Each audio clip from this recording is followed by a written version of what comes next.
gonna make a quick stop in Gas City, Indiana.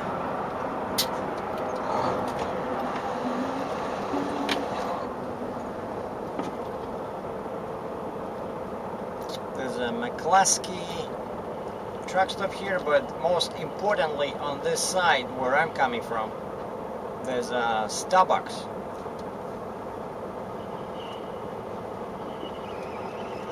And I know a secret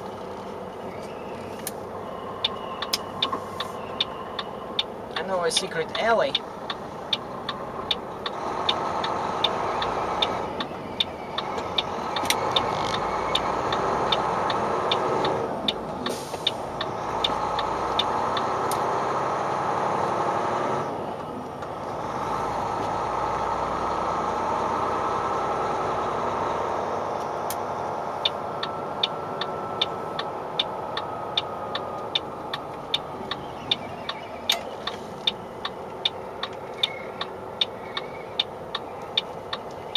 lots of space. Except this guy took my place. I usually park right here on the right, and Starbucks is just the next building. Well, no harm, no foul. We're gonna park somewhere here.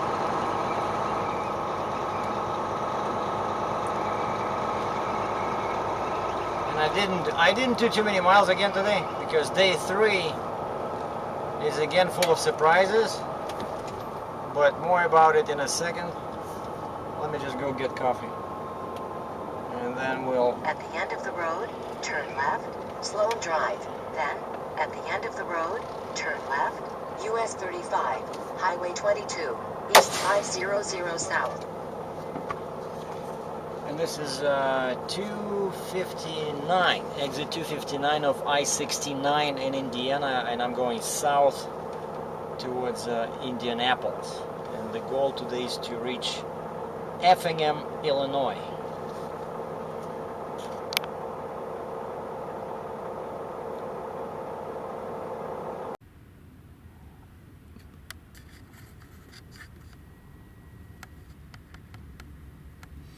So I got my coffee, and just getting ready to leave Gas City, Indiana, and I still have 349 kilometers, basically 3.5 hours. What is this, 180 plus 210 miles to go to Effingham. And what happened today is, first of all, the weather is incredible. This is the first time since the winter started that I'm driving like this, in a t-shirt, you know. And the sky was excellent, but then for some reason, just like 10 miles ago, not minutes, just north from here, the sky was blue. Now all of a sudden everything is covered like in very thin clouds. You cannot see the sky, and the day started pretty well. And I passed Lansing, and something catches my, I see something from the corner of my eye in the mirror, like those disco lights, look beautiful, except there's no music, and there's a severe looking gentleman behind the windshield. Basically pull over. So I pull over, and I have all my lights, all my permits, everything. But Michigan, it's the only state where axle weights, like the rules for axle weights, it's like a secret lock combination. You have to know which way to, one axle no weight, and second axle some weight, axle 3 more weight, 4, 5, and you have to move them like, those, like a safe, like a strong box. You move those little sliders, and you must have them in the exact correct, in the exact correct position, not to get a ticket. So I didn't have them 100% correct. Nobody can. I don't think any human can. And what's funny is that Indiana, Illinois, right? 5 axles, you're good up to 93,000 pounds. That's what my permit for Indiana is. says allowed weight 93,000 pounds. I'm like 89.5, right? Axles 5. In Michigan is totally different.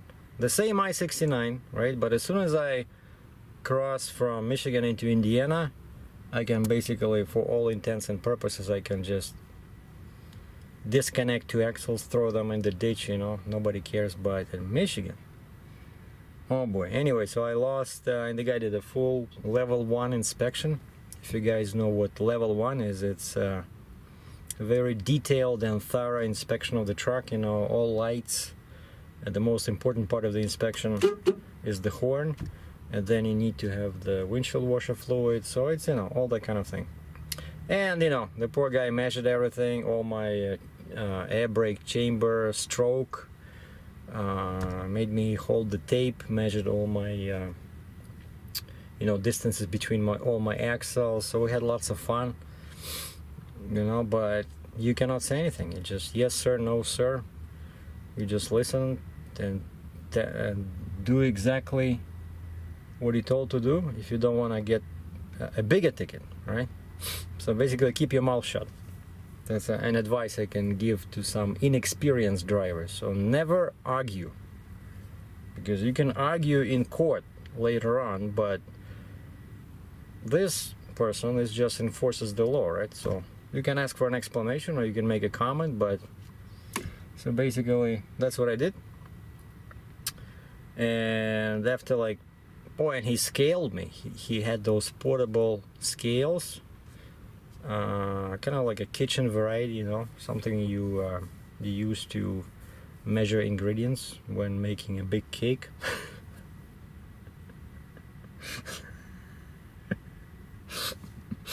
No, but they did look like kind of funny, like really like a pancake, you know, just they're not connected.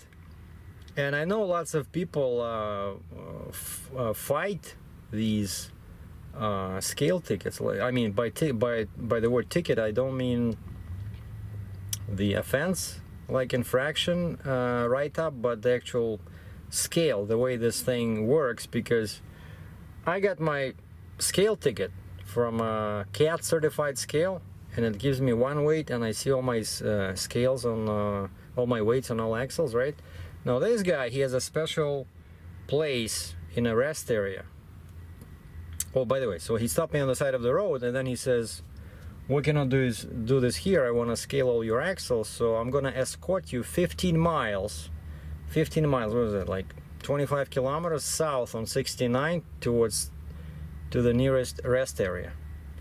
And we're driving, you know, like, I'm afraid to, I don't know what he wants me to do. He wants me to drive fast, to get there fast. He wants me to stick to the speed limit, so I just drove like, you know, 56, 57, and there were a bunch of trucks, and they were afraid to pass because they see an oversized load, and there's a blue DOT SUV behind, right?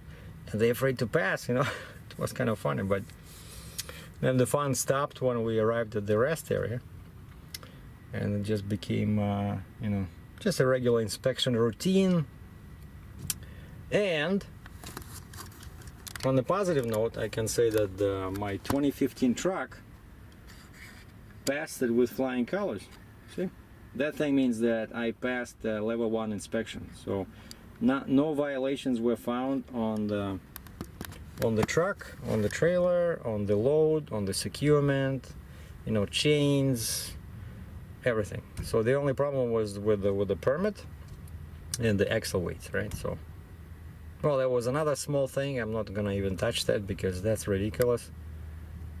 Because I've been doing something driver related for like 10 years in this way. Now this guy gives me a ticket, adds this, saying that this is not how you're supposed to do it. You know, like the rules in the States are, I think they call it interpretation law, right? Because you can get a ticket from a guy or gal who understands the law in a certain way, right? And then the other guy will say, "Hey, that's nothing. You were not supposed to get a ticket." And then you can argue in court later on, right? So it's all how they understand this. Oh, and I think it's also a precedent law, right? So if something like this happened and then guy was fined, or on the opposite side was acquitted, then you're supposed to follow that example, right? Precedent. Well, anyway, so stuff happens. But what's funny is that this is day 2 was adventures at the border. Day 3 is adventures on the open road. Oh, and then I'm driving. Then he let me go. Gave me all the half a ton of paperwork, and I'm driving. And I'm entering Indiana. And there's a scale. As soon as you enter Indiana on 69, like 10 or 15 miles down the road, and that scale, never in my life I saw it open. And you probably guessed it, today it was open. And I have all my lights, and I am going in, and the sign says approach the scale at 5 miles per hour. There was almost an accident behind me because everybody stopped, because everybody has to drive like this, 5 miles per hour. And on the ramp, all the ramp was crowded with trucks. One guy was blocking the lane because he noticed too late that the scale was open. I thought somebody would hit him, but thanks God, nothing happened. But so I'm going through the scale, 5 miles per hour, and I'm watching my speed because I have a digital speedometer on top of the regular one, and that one is in miles, right? And I'm watching 4 miles per hour. So I'm not taking any more chances with the law. 4 miles per hour, I'm approaching the scale, and there's like signs everywhere. Watch the light. There's like 2 lights, and they're green. And there's a little metal square thing where your axles go over and they scale you. And I'm watching, and I have my permit ready because I know that usually they stop you and I want to see your permit. And I'm rolling. I'm looking at the light. Green, green, green, green. Come on, green. And I just left. Right? Basically, they didn't stop me, didn't ask me for my permit. I think there is justice in the world after all. So I started driving. And here I am in Gas City, Indiana. So let's see what happens next.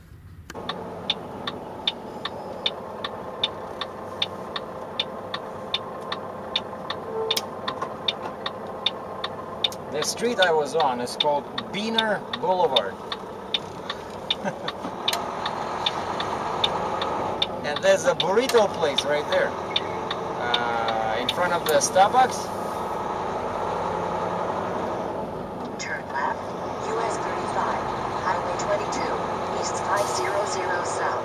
Then turn right, Interstate 69, southbound, US 35, southbound, towards Indianapolis. Oh really? What happens if I don't turn? You're gonna be very angry with me?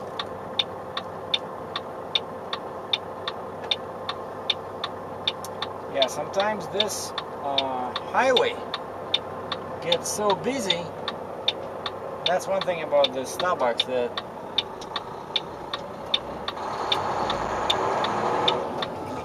I come here and then I cannot get out.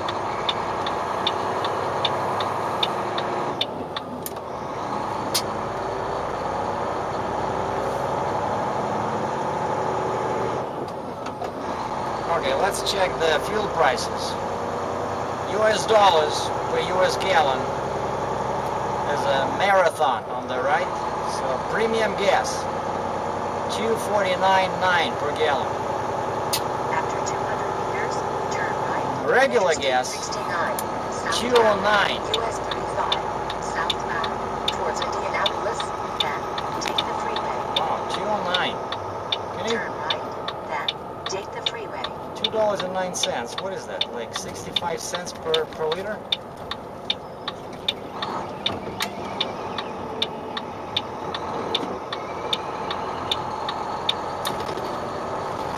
And on the right, this is the McCluskey truck stop I was mentioning.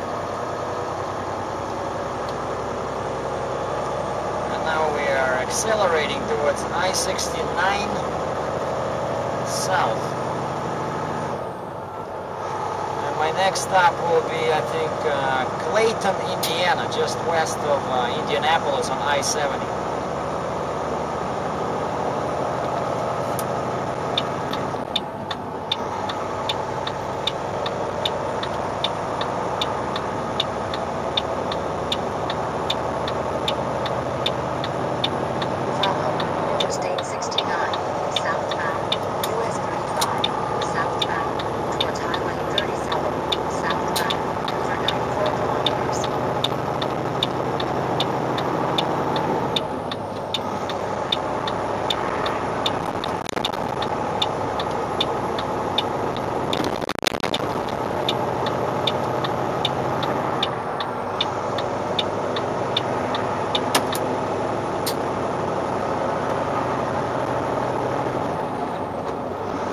The sign on the right, Indianapolis, 70 miles. So 1 hour, what is it, 15 minutes? Well, I'm driving 91 kilometers an hour. Just trying to save some fuel.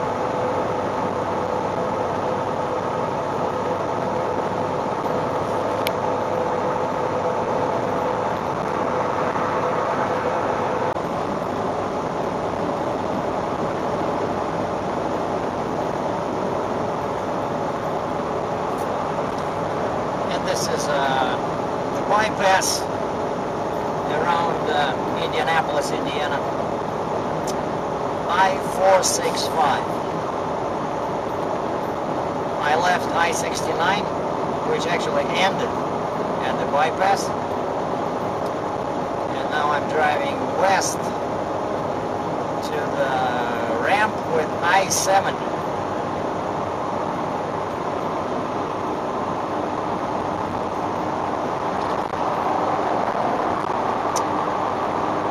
Time now is 5:45. The traffic is pretty heavy, but it's okay.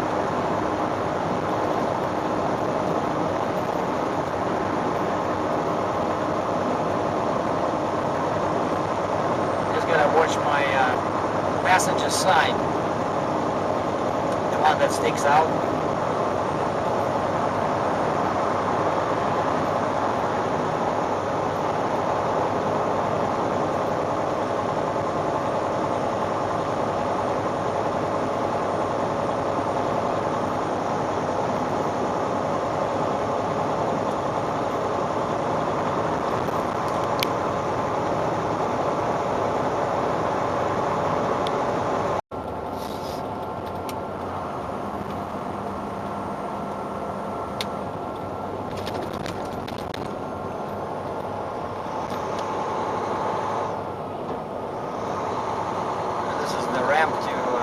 I-70 West, near the airport, Indianapolis, Indiana.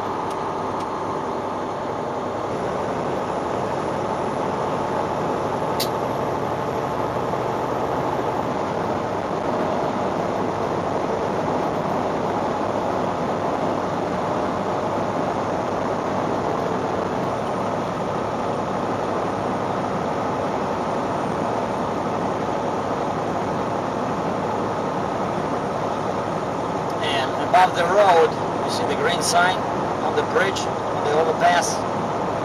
That's the Illinois state line. So I'm leaving Indiana.